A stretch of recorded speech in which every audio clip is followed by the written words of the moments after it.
Well, hello there. Thank you for checking out this episode of Raised on the Radio. I am one half of the show. I am Cole Brocado, my good friend Patrick Blair, in Zoomland as usual. How are you, sir, this morning? Happy resurrection of our Lord. Yes, I absolutely. apologize for being late to the show. I was too busy making sure my hair and shirt looked perfect. I Okay. knew, I knew it. I knew it. So I apologize. No, I need to apologize to my co-host for being late this morning because I had to be pretty. But I want you to know I have something later. That's why I have to look pretty. Later on, I'm getting gutter punk poser tattooed on my neck. And then I'm going to do a photo shoot for it. That's going to be seen by no one. Okay. Okay. I, How are I you? I appreciate that you take the extra time to look pretty for the show. I appreciate it. That's what posers are for there, guy. How are you? I'm How good, was your man. Easter going? Did you do a Easter egg hunt this morning? I have not. Is your son old enough for this? Would you even do the Easter egg thing for him, like to hunt eggs in your yard or anything like that? So we haven't. We're not here because my wife is working. She works holidays. Well, this holiday anyway. But I'm going to my sister's later. Okay. And I guess they're gonna do one, but they weren't. So I just asked because when you you start asking the questions you never asked before, like Easter egg hunts, I fucking Uh-huh. give a shit. They would be like, "Hey, the kids are going outside to do the Easter egg." I'm like, "Cool, I'm gonna pour myself another drink." Um, but now I was like, "Hey, by the way, are you?" Because it's still they're trying to keep it like COVID safe or whatever. I get it. Um, but I was like, "Hey, are you gonna do an Easter egg hunt?" And her response was, "Well, it's just my kids and Clyde, so we can." And because her kids are older now, like they're too old for Easter egg hunts. And I was like, "Oh, well, we don't have to." I was just curious. I mean, it's not like he knows what he's doing.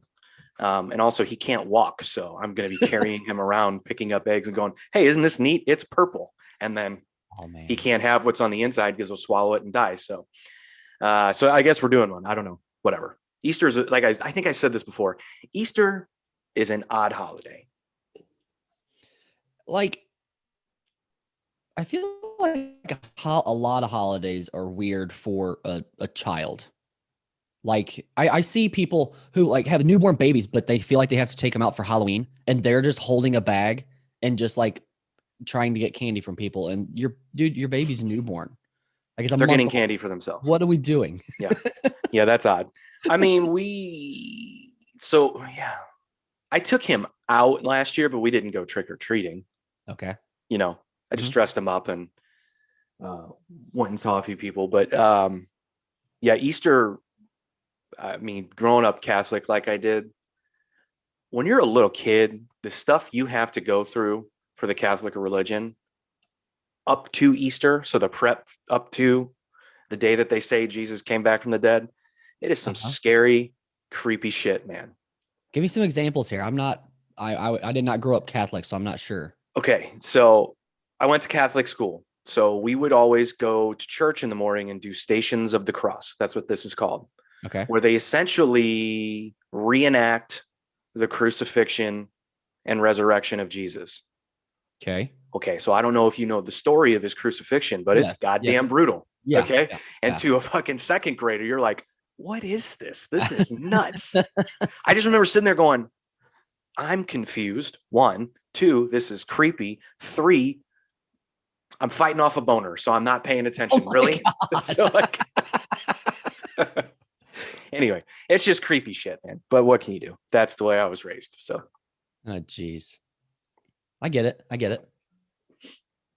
it is, man. It's I Easter. But mean, now it's about Easter bunnies and chocolate. And the only thing I remember, the only like memory I have of Easter that I like held on to, because I remember my mom would the Saturday before, she'd go, "Hey, do you want to stay up late with me and dye eggs?"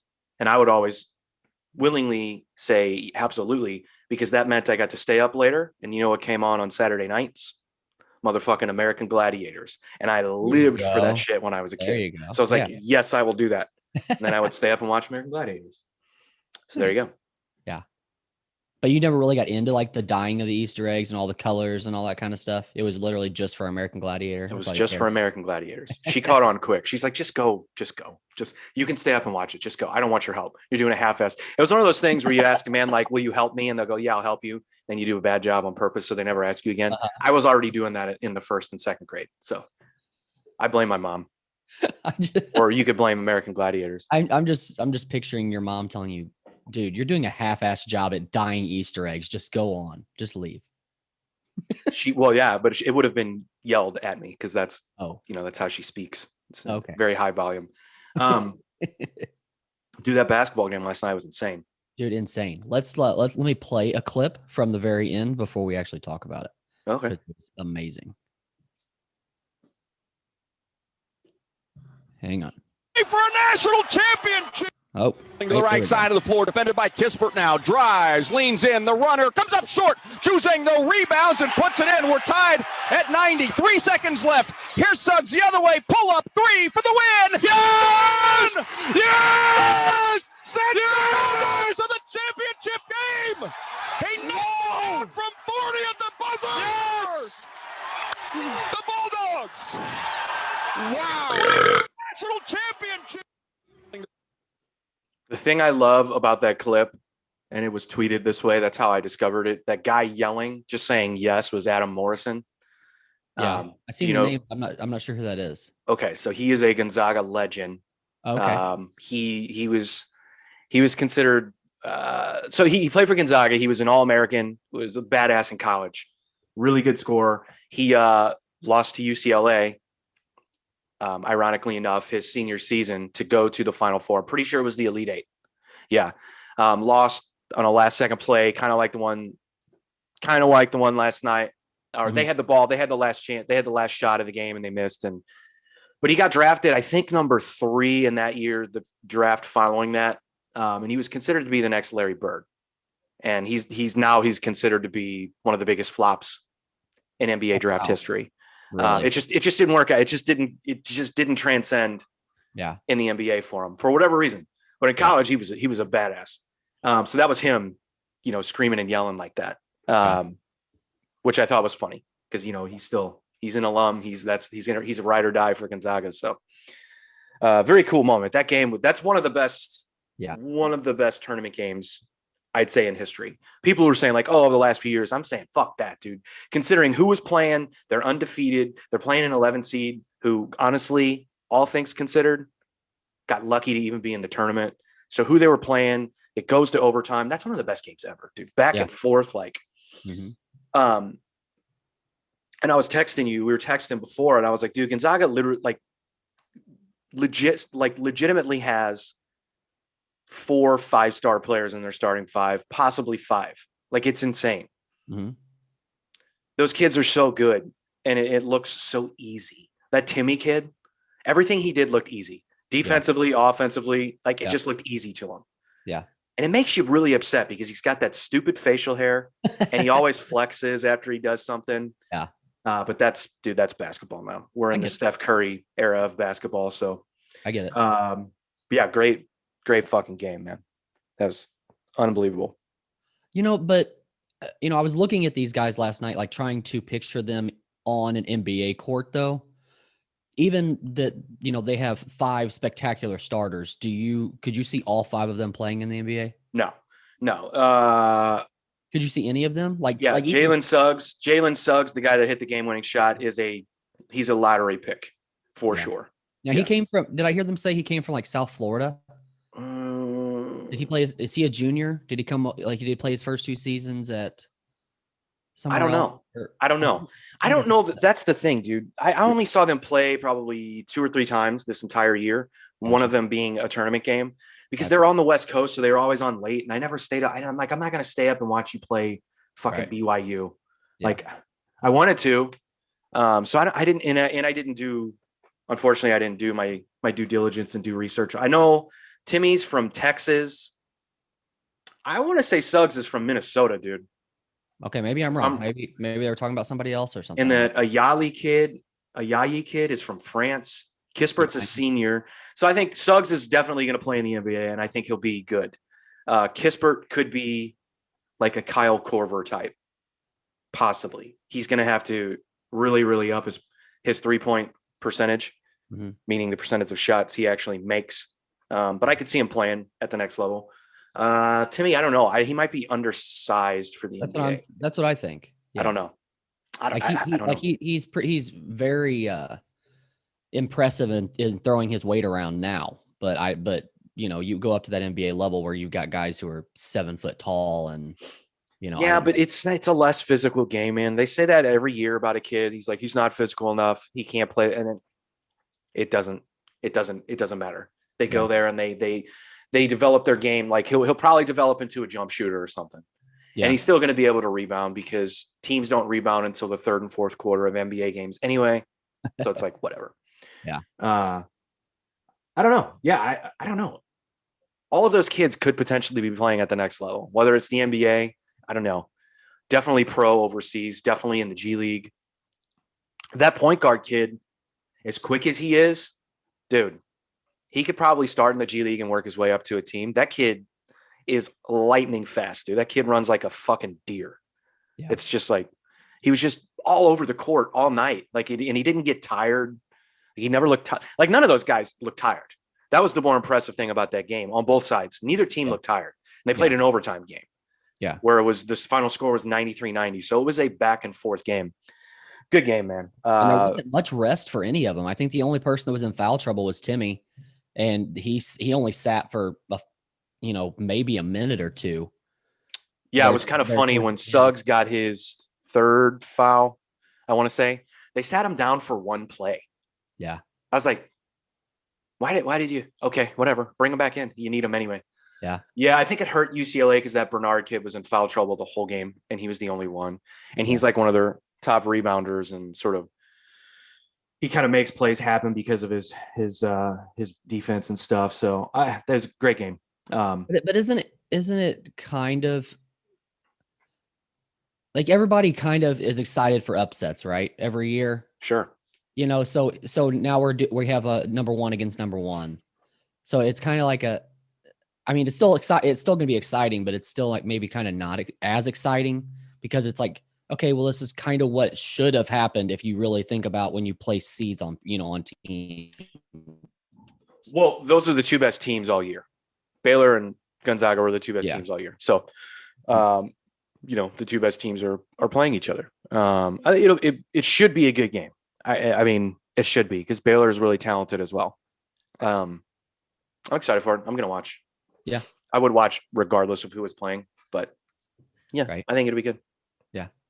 So while we're on the basketball topic, you also sent me over, which it's been big news here lately about Michael Rapaport and Kevin Durant and this whole thing. Can you break this down for me? Like exactly where these messages are coming from and all that before I play any kind of clip or anything?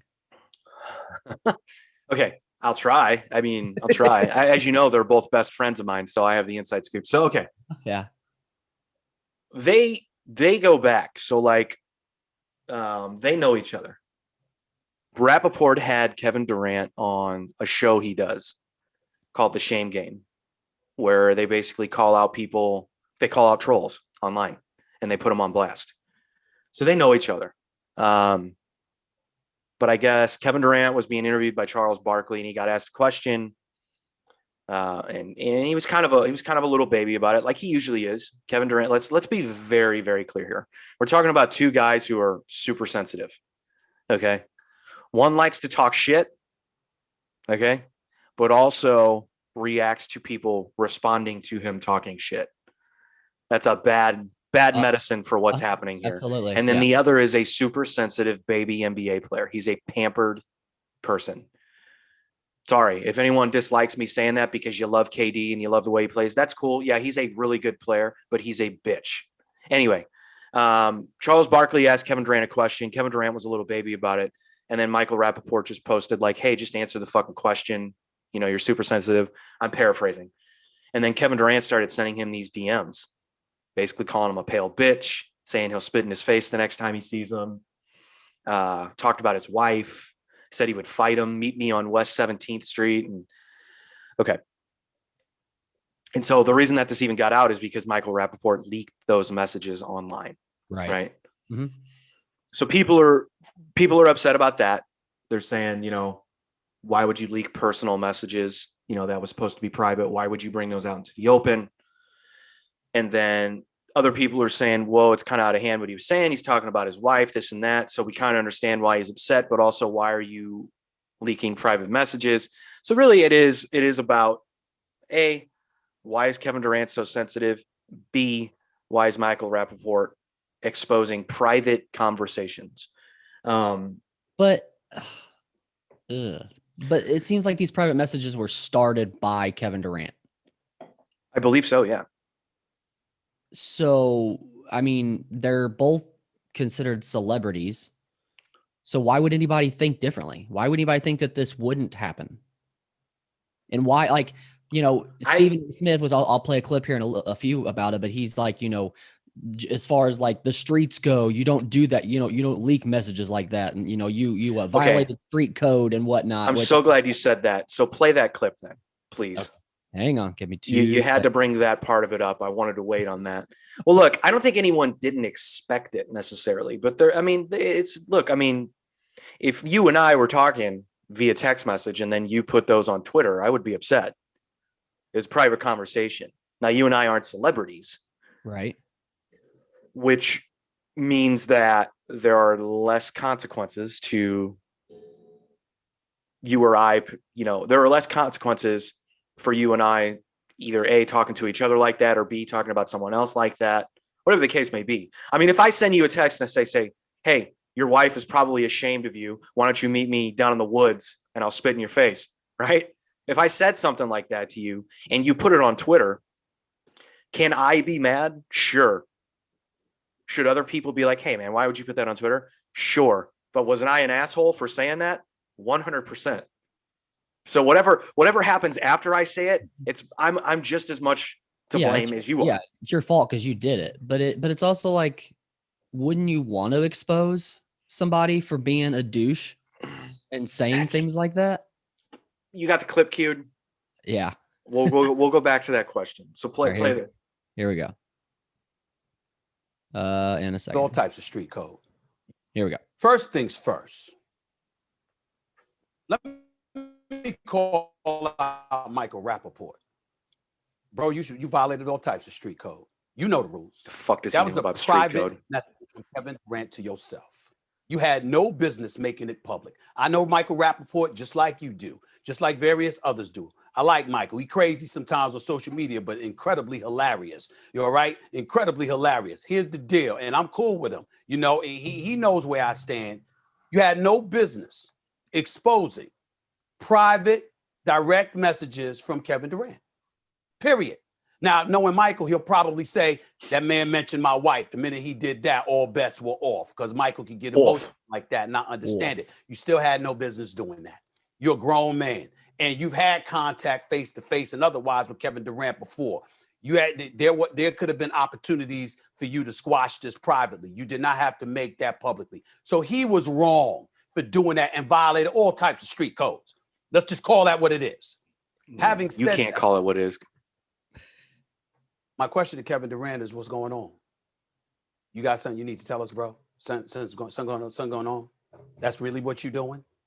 You missed about 25, 26 games. You went to Brooklyn area, you averaging 29, 30 in the 18, 19 games you played. Everybody been waiting for you. I know that you coming off an Achilles and everybody waiting to see what you're going to do come playoff time and all of this other stuff. But damn it, last time I checked, you do get paid to play regular season games as well. All right, good enough. Anyways. Stephen A. Smith knows nothing about street code, first of all. But second of all, the street code that he's talking about, that other people have mentioned too, like Steven Jackson put out a video where he was like, hey, Rap, I was cool with you, man. And again, I'm paraphrasing. He's like, I was cool with you, man. I consider you a homie. But he's like, you and I have had private conversations about other people. You don't see me exposing those to the world, right? Right. Fair enough. That's fine. That's personal business amongst adults. However, does street code really apply to a white Jewish actor in his 50s and a soft ass bitch made NBA player? Does it really apply? Does it really apply? Are they on some street shit? Is there something I don't know about the two of them? Neither one of them run the streets. So what is Stephen A. Smith talking about? Right. They're both professional people. That's the code that was broken, because Kevin Durant has to pay a fine. He had to pay a $50,000 fine, which I think is bullshit. Absolute bullshit.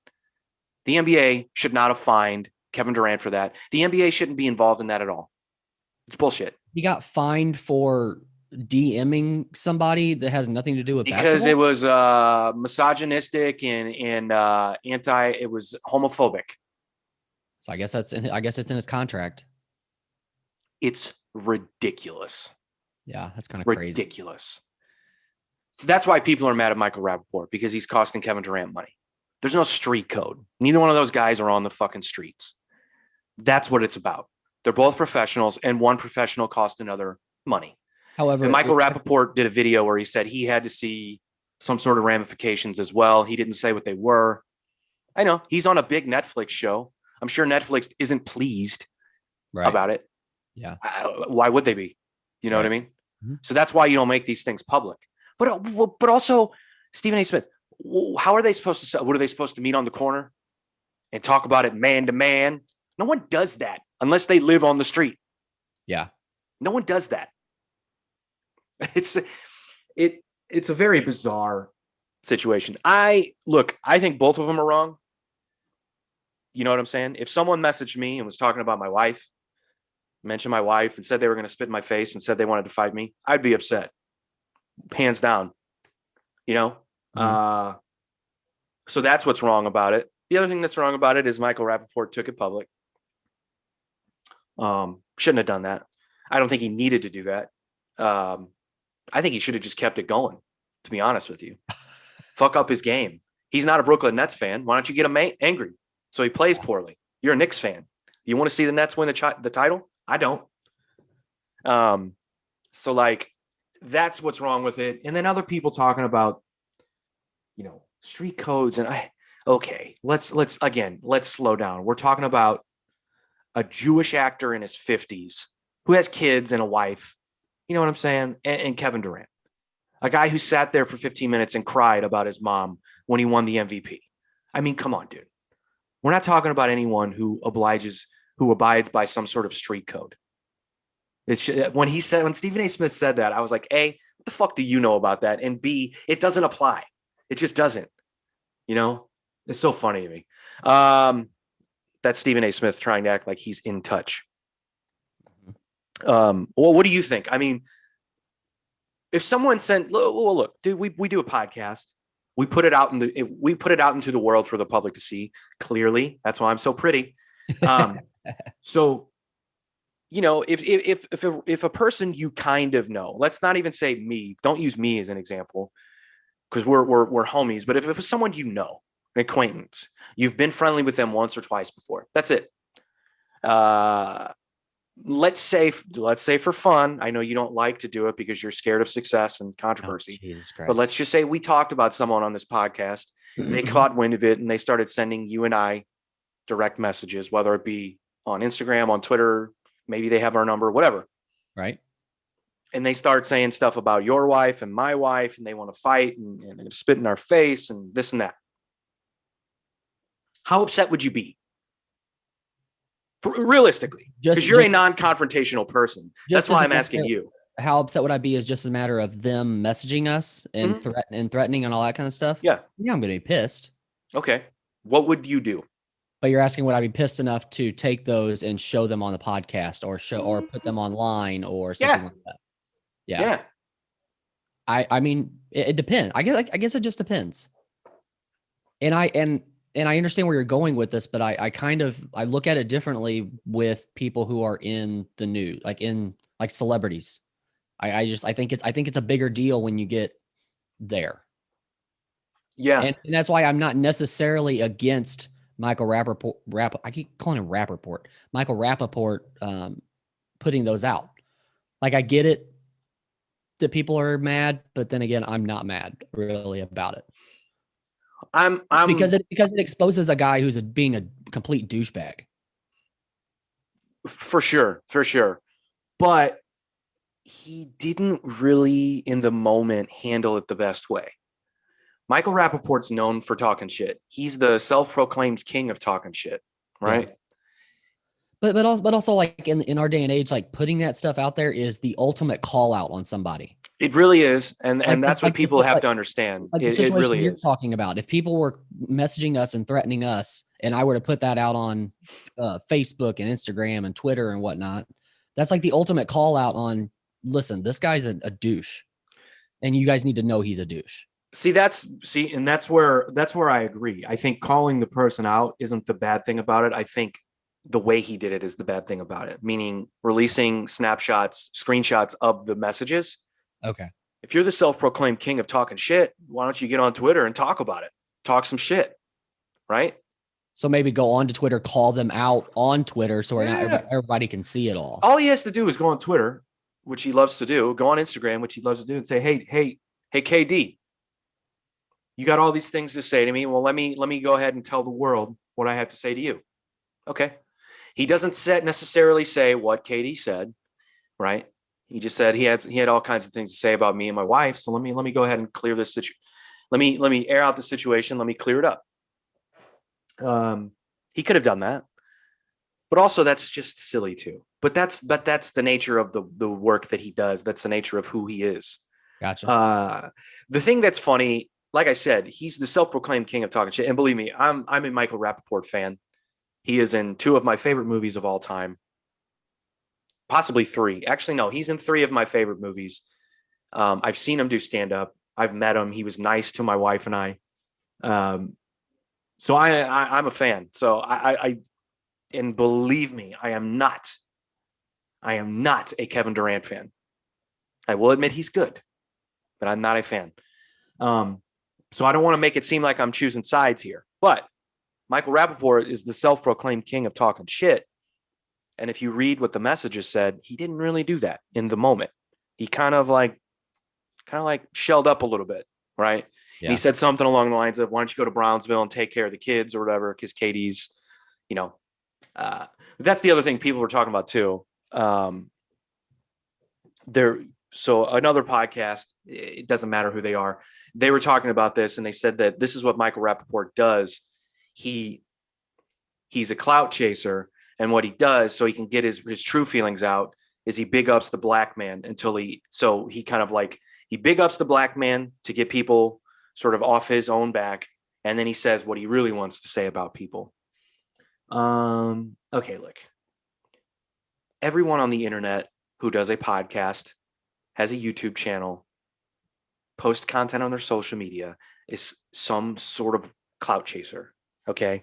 So for 2 guys who have a very big podcast to call him a clout trout, but they're not, it's very hypocritical. They went on to say that they're hypocrites too, that they do the same thing. So, okay, fine.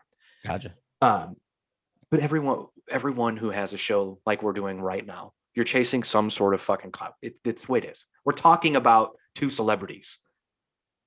One could call that clout chasing, right? Right. Yeah. So people are talking about that. I don't agree with that whole, he's like a closeted racist guy who let's stop with that. But they said why are you so quick to tell the black man to go take care of his own community? They're like, you're from New York. Why don't you take care of the kids in Brownsville? You're a celebrity. You got money. So it was a very goofy thing for him to say to Kevin Durant in the moment. I was kind of like,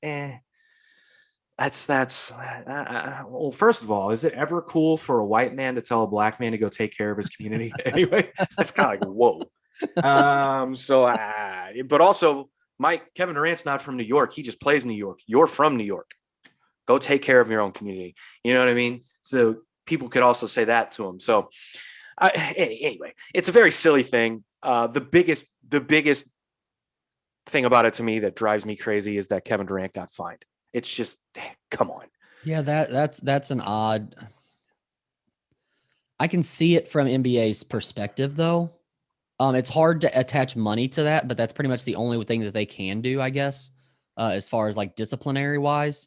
But Kevin Durant is just his name is attached to the NBA. NBA is attached to his name. So if he goes out and does something like this and then is, thrown out in the media for it, NBA's got to do something because it's hurting NBA's image. I get it. It's just weird. Oh yeah, and they have a squeaky clean image, or they're trying to. Right. Yeah. So yeah. Well, look, let's be very clear. There was nothing misogynistic or homophobic about it. Just because someone puts that in a headline, that doesn't mean that's actually what it was. But people are going to take it as they want. People are going to interpret it the way they want. So who am I to argue about that? Yeah, it's a very strange situation. I don't. Michael Rapaport posted a video in response to it, which was really funny, dude. He was on Joey Diaz's podcast like a couple days ago, and they didn't talk about it. Are there any other two people who you would want to hear talk about that situation than Michael Rapaport and Joey Diaz? And they didn't, and I'll have to keep watching. I haven't watched the full episode, but to my knowledge, it wasn't addressed. I would like to know Joey Diaz's side on that. Because Joey Diaz don't give a shit about He doesn't give a fuck. Anybody cares about anything, any word that comes out of his mouth. He does not care. No. But and I don't think he has to toe the line anymore either, does he? Because he's not in Hollywood anymore. Yeah. Maybe that's why Rapaport didn't take it to his show, though. Like, I feel like he would have to be extremely prepared for going on Joey Diaz's show with all this information. Like, he would have to be able to back up every single word that came out of his mouth and all that, because you can be best friends with Joey Diaz, but he's still going to call your ass out if if he thinks that you're on the wrong side of the fence. Yeah. Well, like I said, I was super bummed that they didn't address it. But Michael Rapaport's video, he was sort of half-assed apologizing, trying to sort of justify. I was like, to be honest with you, man, I don't need you to justify. I don't need an apology. That's just me. You did what you did. He did what he did. But that's the thing now. It's like, and it's not just comedians, it's everybody in the media. You've got to, if people feel like they've got to make some kind of apology or they've got to get out in front of shit so it doesn't get too big. But then it's like, everybody still looks at you knowing that the only reason you did that was to try to get out in front of it. You know what I mean? Like, you make the apology to make yourself look like the good guy, but people still know that you're just doing it to try to make this go away. Yeah.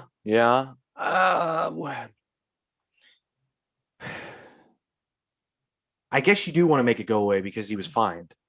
Yeah. But again, it's a done deal now. So what does it matter? Yeah, I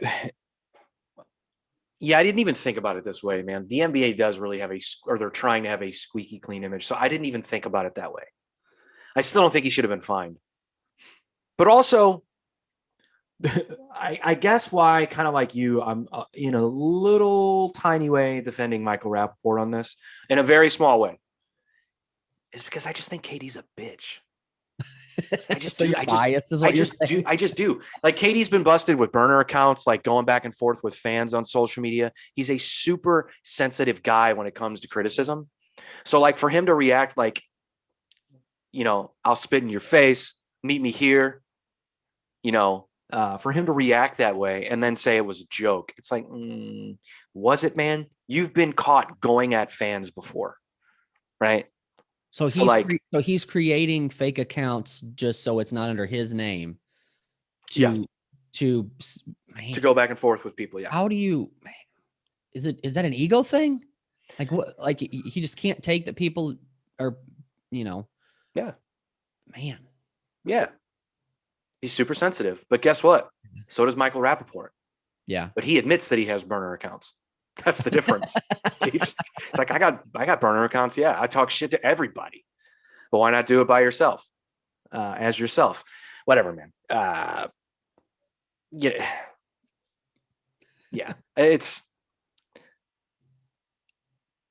I think, what was I saying? So that's why I'm kind of like, it exposes a little bit like, hey, I thought this was like the the NBA's darling, the NBA's golden child. Here he is threatening me and talking about my wife. Like, look at this fucking guy. I think that's why he exposed it, but I think it fell flat. I don't think it worked the way he thought it would. And it didn't. It didn't. Because people didn't think about it that way. They didn't think about it like, oh, that's KD. He's supposed to be the MVP. Like, why is he talking like crazy like this? Like, no one thought of it that way. So you're saying if he was going to put it out, he should have done it a different way? Like, do you think he was playing victim by putting it out? Yeah. That's the other problem too. A guy who talks so much shit, for him to sort of victimize himself. Gotcha. Is very strange. Gotcha. But look, man, look. You know as well as I do. If someone talks shit about your wife, that's where there's a different. Yeah. Say what you want about me. Mm-hmm. I'll go back and forth with you. Mm-hmm. Talk about my wife or my kid. That's where we have an issue. Right. Now, again, it doesn't mean I'm going to expose private messages online. I'm just saying there's, internally speaking, there's a switch that flips when you do that. Yeah. It's so funny. It made me think about this shit I had to deal with years ago with someone who was attacking my then girlfriend / fiance. Yeah. Online. And it got to a point where I was like, well, I'm not involved, but at what point do I stay out of it? That sort of thing. Yeah. Because some of the shit was brutal. And then when I found out it was the same person who dedicated an entire blog to hating him on me, I was like, oh, well, I'm going to go ahead and tap in. I'm ready. Yeah. But it made me think about that. And in the moment you're trying to sort of stay contained and not be emotional and not react viscerally to anything and just sort of give the facts and keep it straight. And, but unfortunately, when you're fighting with dummies on the internet, they don't do things that way. They don't live by the same creed as you. Right. They try to hit you below the belt and they try to do that quick, and they make up shit and they fucking exaggerate shit and all that shit. Right. And not to go too deep into that, but who you were with was, they had they're in the media to lose if it, if you were to have really jumped on this, it could have been bad for her. Correct. So right. Ultimately, I had to. It wouldn't have been that big of a deal, probably. And that guy was doing what he did for a living anyway. So still does it. He's still out there doing that. Yeah. Wow. Yeah. That's crazy. He has a podcast. Oh, really? Yep. You should start like a Twitter war or something with him, and we'll post it online. What do you think that'll do? You think that'll get Stephen A. Smith talking about us? Absolutely. Could you imagine if my buddy Stephen A. Smith ever mentioned my name? What would you do? Would you be excited about it or pissed off? Oh, both. Oh my God. That would be a party. I would take off work. Not gonna lie. I wouldn't work the next day. This might be bigger than St. Patty's Day for Patrick. No, well, let's slow down. Maybe. It depends on what he said. I'm trying to think in my head of what it could be. Like, what could Patrick Blair do that Stephen A. Smith would mention his name?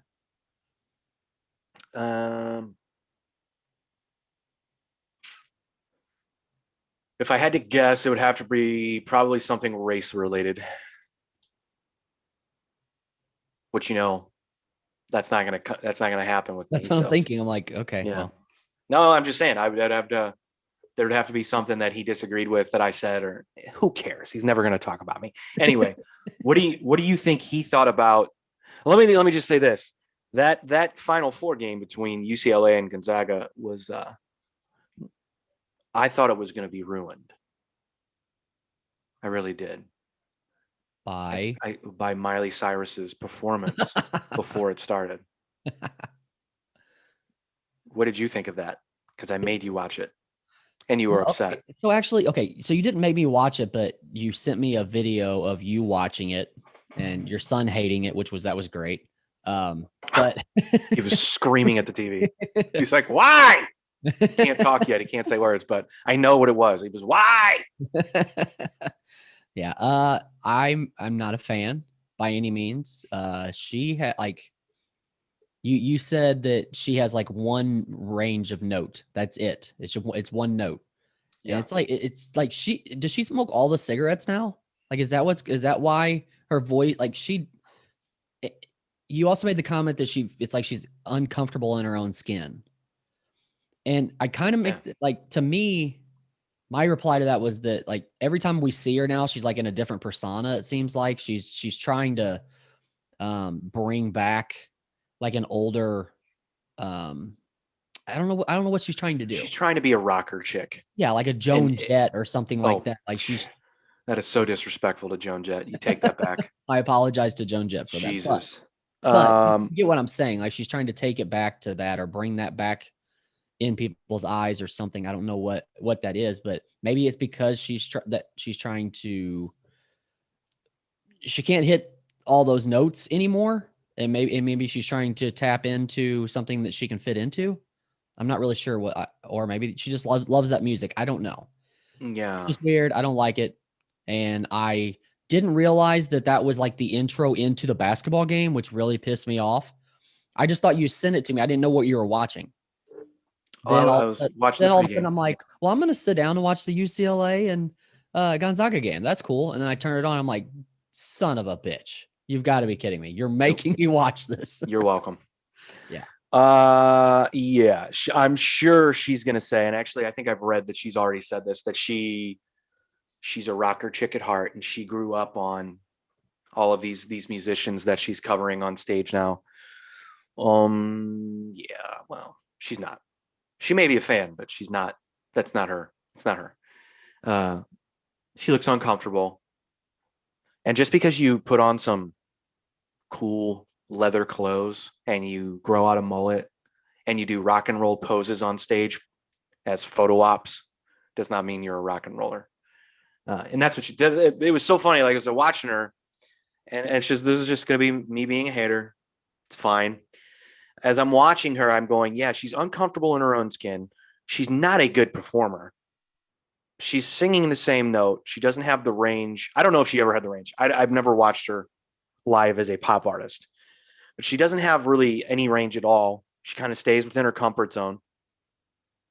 And then like she's doing these weird movements on stage, but what she was doing, and I know this is what she was doing poses with the mic so people could get a really good photo and make it look like she's really, really rocking out. Mm-hmm. No, you're not rocking out at all. You're walking like a snail across the stage and you're moving your head down and bringing the mic up to your face to make it look like you're really straining and you're really, really in the moment. She was never in the moment during that. It was gross. Let me ask you something though. Have you been in that scenario before? What do you mean? Like if you're playing a festival or you're playing a concert or something like that, and you know that there's a cameraman up front taking pictures of you directly at this time, do you do anything? Of course. What are you, nuts? No. I can only speak for myself, but I know a few people, a few guys in bands, especially frontmen, that do this as well. But I'm going to speak for myself. I'm not going to speak for them. If I see the person and I can see that they see me, that's when I'll do it. Gotcha. But my whole performance isn't based around that one opportunity where they're really going to capture a good photo. Yeah. No, it's funny. So that's what she was doing. And God, it was just so, but also you want to know what really angered me about the whole thing? And I think you were watching at this point, was the mic drop at the end. Yeah. Hey, asshole. You're playing a pregame show for the Final Four. Okay? You're not playing Woodstock.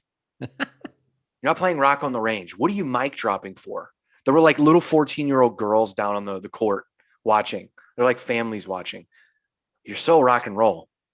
What is she doing?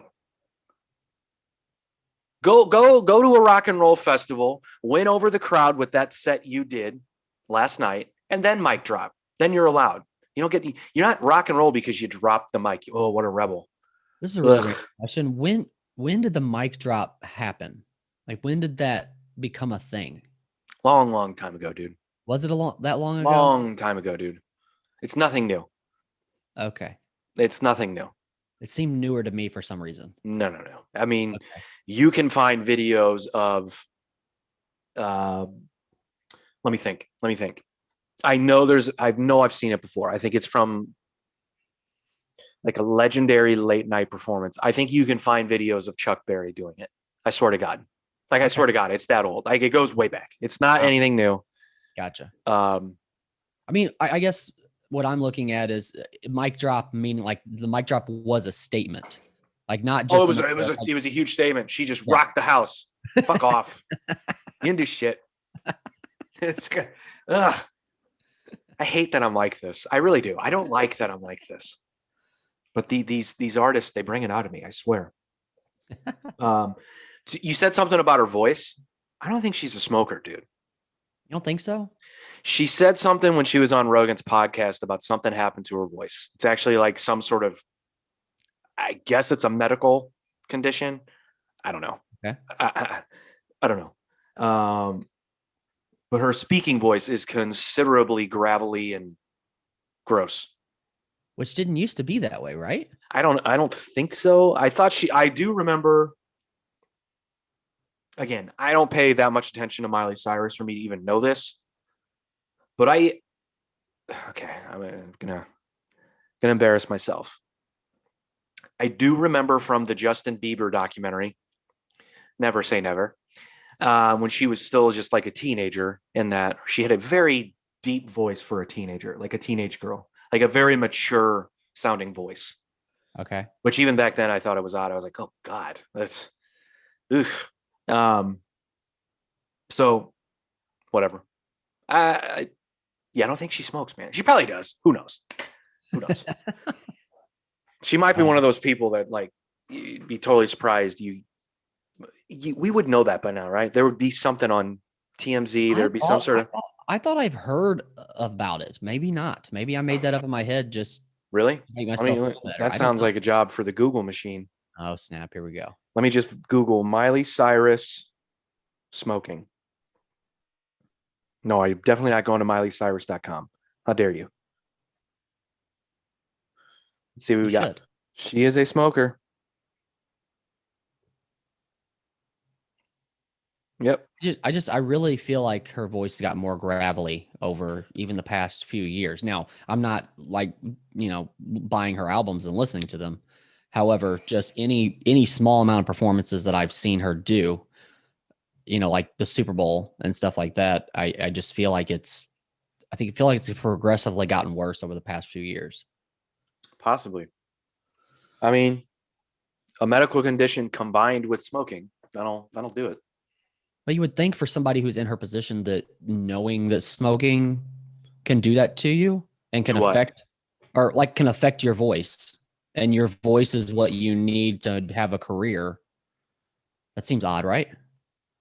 But then I guess if you think of every rock and roll star ever, maybe that was a stupid statement for me to make. Well, I mean, it wasn't stupid, but I mean, if she wants to be rock and roll, there are legendary rock and roll guys who've smoked all through their career and still sang well. So true. There are some guys too, which you can't, like Freddie Mercury was a smoker, and it's like, God, how in the holy fuck? Yeah. But to be honest with you, you can be a smoker and be a singer, but if you're taking care of yourself otherwise, meaning getting sleep, staying hydrated, it can affect people negatively. It can impact people in a bad way fast. But some people, it doesn't really have any effect on them at all. Yeah. Not that I'm advocating that you be a smoker by any means, but right. Yeah. So yeah, that was a bizarre performance, man. I just remember I was watching something else on my phone because I was doing something in my kitchen, and there was like a moment of silence in what I was watching, and then I just heard "We Will Rock You," and I was like, who the fuck? Like, I didn't see it. I just heard it coming from the other room.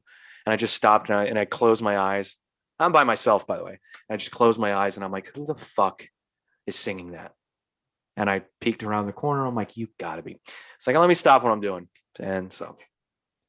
Well, it intrigued you enough to stop what you're doing to go watch it. That's what it's supposed to do. Yeah. So she succeeded, is what you're saying.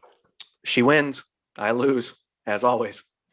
Now you just come on the show to bitch about it. Yep. It's she did a cover of Jolene. Apparently everyone talks about. Really? Yeah. I haven't seen it. I just don't like her, man. It's bad enough that I'm sexist and I don't really like female singers all that much. So she's just with me, she's just doomed for me to hate her, you know?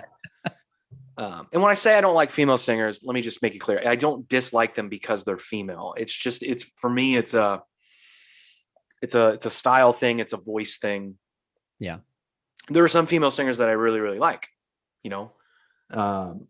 I think well, look, just because I don't like you doesn't mean you're not talented, and doesn't mean you're not a good singer. It just means that it's not my thing. Right. Let me make that very clear. You know, Miley Cyrus in her own right is talented. It's just not my thing. I don't think she's a good performer. I don't think that. You'll never hear me say that. Vocally, yeah, I think she can sing. She's a karaoke chick. You know? Yeah. It's fine. There's nothing wrong with that. There are a million people who do karaoke every Thursday night in this city that are awesome. That could probably, right place, right time, right people, could have a record deal. You know, it could be some form of pop star, country star, you know? Yeah. Oh, you know what? I sent you a text like a week or two ago and you never replied on it. Oh boy. That Brandon from Incubus is now going to be working with American Idol. Did you see that text that I sent you? Yeah, and I am really upset about it. What do you mean? I would have to Google it. He's working with the artists. I'm pretty sure. Hold on. I said that to my wife. I didn't respond to you, but I said that to my wife. She goes, "Yeah, I thought you knew that." And I was like, "What?" I go, "So wait a minute. You knew this and you didn't say anything to me?" So you're Googling it? So now you're mad at her? Yeah, I am. Hang on. Yeah, I am mad at her. 2 seconds. Brandon Boyd, okay, Incubus, appearing on American Idol for All-Star Duets Week. Ugh. Incubus frontman is one of many artists taking part in this season's American Idol All-Star Duets Week, which features contestants singing alongside well-known musicians. Other famous participants include Josh Groban, One Republic's Ryan Tedder, Jewel, Maroon 5's PJ Morton, Brian McKnight. Wait, Maroon 5's PJ Morton. Why would it be someone other than the singer? I don't know. It's a good question. Country stars Jason Aldean and Jimmy Allen, singer-songwriter Ben Rector. Hang on. Isn't Maroon 5's Adam Levine, right? That's him? Yeah. Doesn't he do another show? Like another Voice show? So that's probably why they're not going to bring him on to help on American Idol if he's on The Voice, right? Those are like competing shows. Well, as long as he's not a judge, I'm okay with it. If he wants to help someone out and sing with them, whatever. Ugh. I think he should do The Masked Singer. The what? What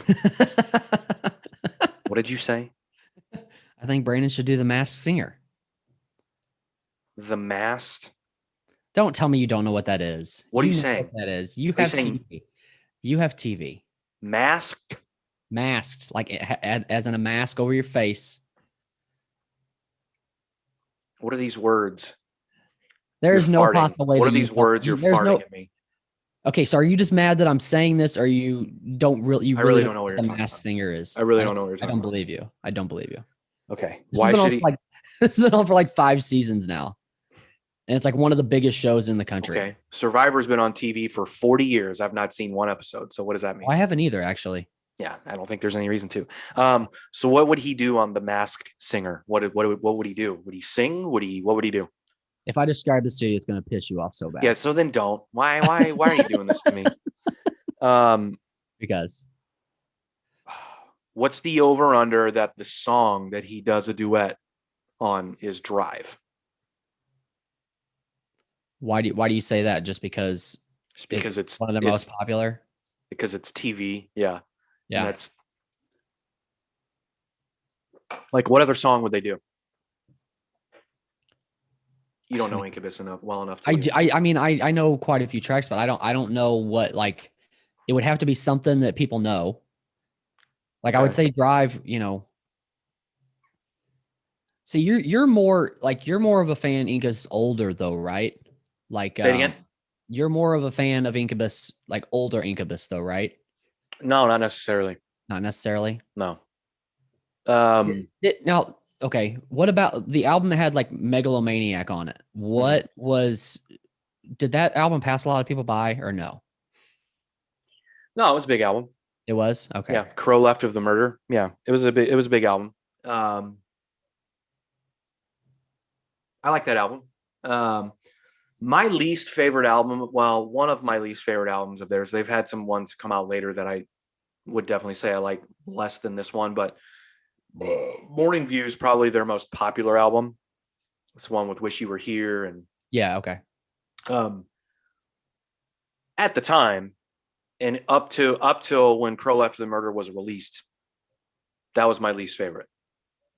It's good. It's good, but what about Pardon Me? What album was that on? That was on Make Yourself. Okay. Make Yourself is my favorite record by them. And again, that's an early record by them. I get that, but it's one of my favorite records of all time. It really, really, I mean, for me, changed the way I looked at like writing music, and like at the time, the type of singer I wanted to be, and it just changed. It just made me rethink things. Not that I was trying to be Brandon, because I can't. We don't have similar anything really, but it just changed the way I thought about it. So it has a very, very special place in my heart. Yeah. Well, it's actually a good segue, because we're to kind of wind down the show a little bit, but something that you absolutely hate doing unless somebody else antagonizes you to do it. Whoa. Before you do what you're doing, which I think I know what you're about to do, which I hate. I'm going to do it. We have to hold on. We have to put positive thoughts and vibes out into the universe that DMX gets better. Okay. Oh yeah, dude, it completely slipped my mind. Yeah. So now he is off of life. Was he on life support? What was it that he was on, or was he just on? I think so. Either way, DMX potentially overdosed, had a heart attack, and he's in bad shape. So I don't do thoughts and prayers, because I'm not a prayer guy. So I want to do positive thoughts and vibes into the universe for DMX. Hopefully he pulls through, because he is one of my favorite artists. So, yeah. And I asked you, I go, hey, do you know enough of his catalog? Do you know enough about him to talk about this beyond what happened to him? You're like, well, I can, meaning you could teach me something about him. I'm like, I'm not going to do that. You have to discover.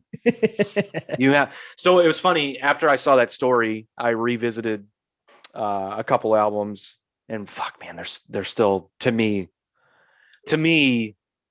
I know, like, we had this conversation about kids who are into hip hop today don't know who these guys are, like Biggie, Tupac, DMX, but to me, a lot of those songs still stand the test of time, and we're way ahead of their time, and they're still a thing. But the average person would know like 2 songs from DMX, right? Yeah. Mainly because they've been in like movies and shit. I would say the one that I think most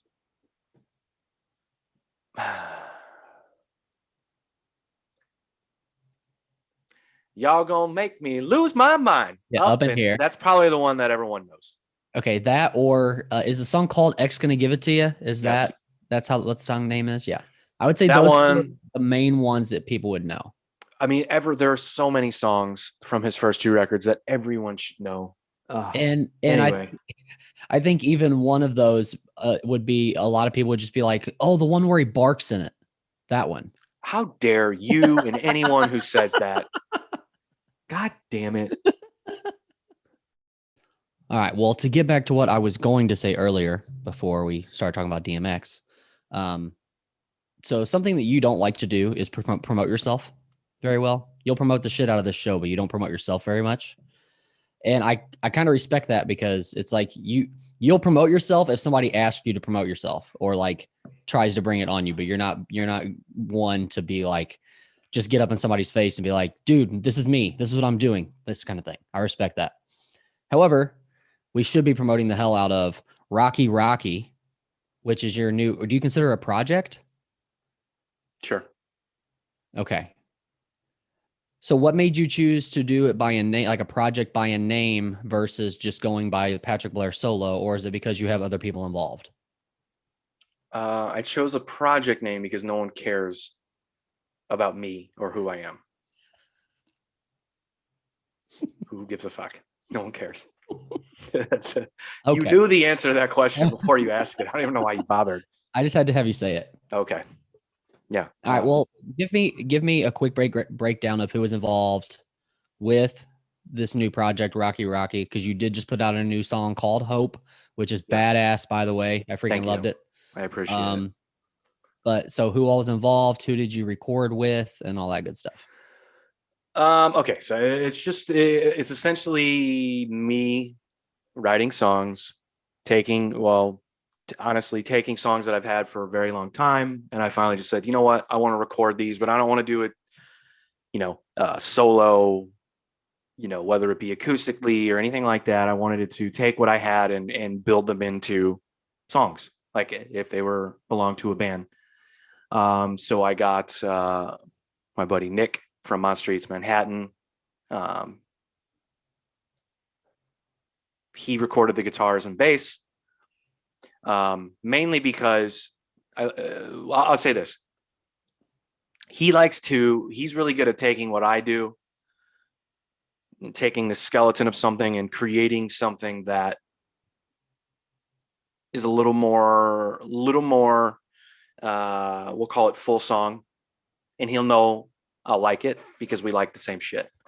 I call him the riff whisperer. We've actually called him that before. He just has a knack for like hearing something and go, yeah, that's cool. What if we did it this way? Not rewriting your riff, just somehow, like, I don't know. It's just like he puts a filter on your riff. I don't know. If there were like a riff filter, that's what he does. Just makes it cooler. So I'm working with him. He's working with me. We've recorded 2 songs. So he's done the guitars and bass on both. And that was the other thing too. I didn't want to walk into a studio and just take me and a guitar and me record all the music, because then it's just the same old idea it's always been, because I kind of get inside my own head, and I have a really hard time. Like once I've written something, I have a really hard time changing it, but I'm working with Dan Marcella. That's who's recording it, producing it. So he has a very good ear for things too. So it technically could have been just me, but I really like working with Nick. Like I said, he's really good at writing shit that I like. So, and he was more than happy to do so. So it's really just us two. Okay. And then Dan's producing it, recording it, engineering it, whatever you want to say. And then I had on Hope, I had our buddy Bon come in and he recorded some guitars on it as well. Just a few parts. So, yeah. So really it's a project. It's me, Nick. And then if other people want to get involved, they can, I just kind of, we feel it out. The second song, which is technically done. I mean, it's not mixed yet, but the second song was just Nick and I. We didn't have anyone else come in on it. So that'll be out. I don't know. Soon. I guess I'll wait probably a month and a half. Okay. So yeah, the project's called Rocky Rocky. The song's called Hope. Go check it out. I like it. What sounds like me. Now you have social media set up for Rocky Rocky too, right? So it's Rocky _Rocky _STL on Instagram, right? Good question. Let me look. Did I make that up? I don't. You might have. I have no idea. I don't pay attention to these things. People don't understand. Like when I made the joke that you don't like to promote yourself or anything. Yeah. But you didn't ever tell me what this project was called or anything, and you just followed me on social media, and I had no idea who it was for over 2 weeks. I had no idea who you were. I just thought it was a random Or yeah, just random. That's how you should do it. If I had told you and then sent you music, I'd have blocked it for sure. you would have been like, well, now I have to listen to it, and now I have to be nice, right? Oh Jesus, yeah, that's me. You know It's how I am. that's the way you find out if people really like shit. Yeah, it's Rocky_STL, or just search Rocky. You'll find it. Find it on YouTube. There's a YouTube page. There's a Twitter page and a Facebook page. However, not much is there because I really hate Facebook and I only can handle so many Twitter pages at once. So really, a lot. Huh? You have a lot of Instagram pages. Yeah, but Instagram's easier to manage, I feel. Yeah. But also Instagram can function as a website. Yeah, Facebook used to be that way. And when I set up the Facebook page for this fucking project, I was so pissed off about 5 minutes into it. I was almost going to give. I was like, you know what? It doesn't need a Facebook. And honestly, it doesn't. I haven't done anything on it. I've posted a few things and I haven't promoted it. I don't think I have any followers. It's fine. I like Instagram for that shit better. And YouTube. So anyway, go check it out. If you're listening, go check it out. I appreciate it. Appreciate the love. You can stream it. Yes, you can go on Spotify. As much as I hate Spotify, it's there. Thank you for making me promote myself. I appreciate that. No problem, man. You're welcome. It's good. Look. All things considered, we've talked about music on the show a lot. I've talked about my experiences. Let me just say this. This is nothing but this is just me putting shit out because I love to fucking play and I love to record. Right. Love to put, that's it. So there's nothing else here other than two guys who really fucking love music, who put themselves in a situation to write some songs and release them. So hope people like it. I mean, is this a different way than you've ever done it? Because like now this is like you're running the show, like you're doing things your way because this is your thing versus there's not like 5 or 6 different brains in the mix trying to do the same thing. Yeah, this is truly the first time that I've ever done something on my own. Yes. And so far it's going pretty well. So far, so good. Nice. Yeah. Awesome. I don't see how it could go wrong. It could go wrong if Nick says, you know what, dude, I think I'm going to bow out of this. Then I'd have to like buy guitars and shit. So that would suck, but that's fine. If it comes to that point, that's cool too. I haven't recorded a lick of guitar or bass in fucking 15 years. I couldn't even tell you the last time. Actually, that's not true. It's been a while. It's what year is it? It's 2021. I don't know. It's been at least 10 years. So whatever. If it comes to that, I'll do that too. No big deal. It's just, it's just for fun, just for the love of it and getting it out there. So stop making me talk about it, please. Okay. Well, anyways, everybody listening, Rocky, go listen. Hope, new track. Awesome. And for those of you wondering, I made Colt not ask it. No, there's no story behind the name. It's just, I thought it was catchy. That's it. Just thought it sat well. I thought it looked good. Okay. What about one last question? What about the artwork that you used? Is there anything behind that?